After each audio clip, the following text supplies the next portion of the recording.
నీ మనసుకి ఏది ప్రియమో, ఏది చెప్తే నువ్వు సంతోషిస్తావో అది నీకు చెప్పేవాడు లోకంలో ఎక్కడికి వెళ్ళినా దొరుకుతాడు. నీ మనసుకి నచ్చదని తెలిసి కూడా నీ హితమును కోరి చెప్పేవాడు ఉండడు. ఒకవేళ అలా చెప్పేవాడు ఉన్నా వినేవాడు ఉండడు. ఎంత పెద్ద మాట అండి. నిజమే. మనకెందుకు వచ్చిందండి ఆయనతో గొడవ అంటారు. చూడండి, లోకంలో మాట ఉంటుంది. మనకెందుకు వచ్చిందంటారు, ఎవరి కర్మాడు కోరికలు ఏదో మనకి తెలియనట్టుంటే అయిపోయాయి. తప్పండి, అదేంటిది పాడైపోకుండా ఆయనకి మంచి మాట చెప్పాలి మనం అనేవాడు ఉండడు.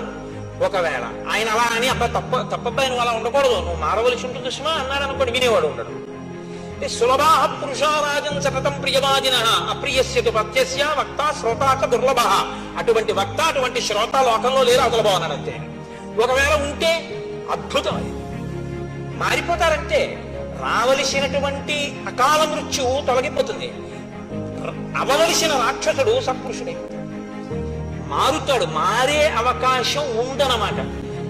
అసలు నేను విన్నంటే అన్నీ విన్నా చెప్పొచ్చావు లేవా అని అనుకోండి, ఇంకెందుకు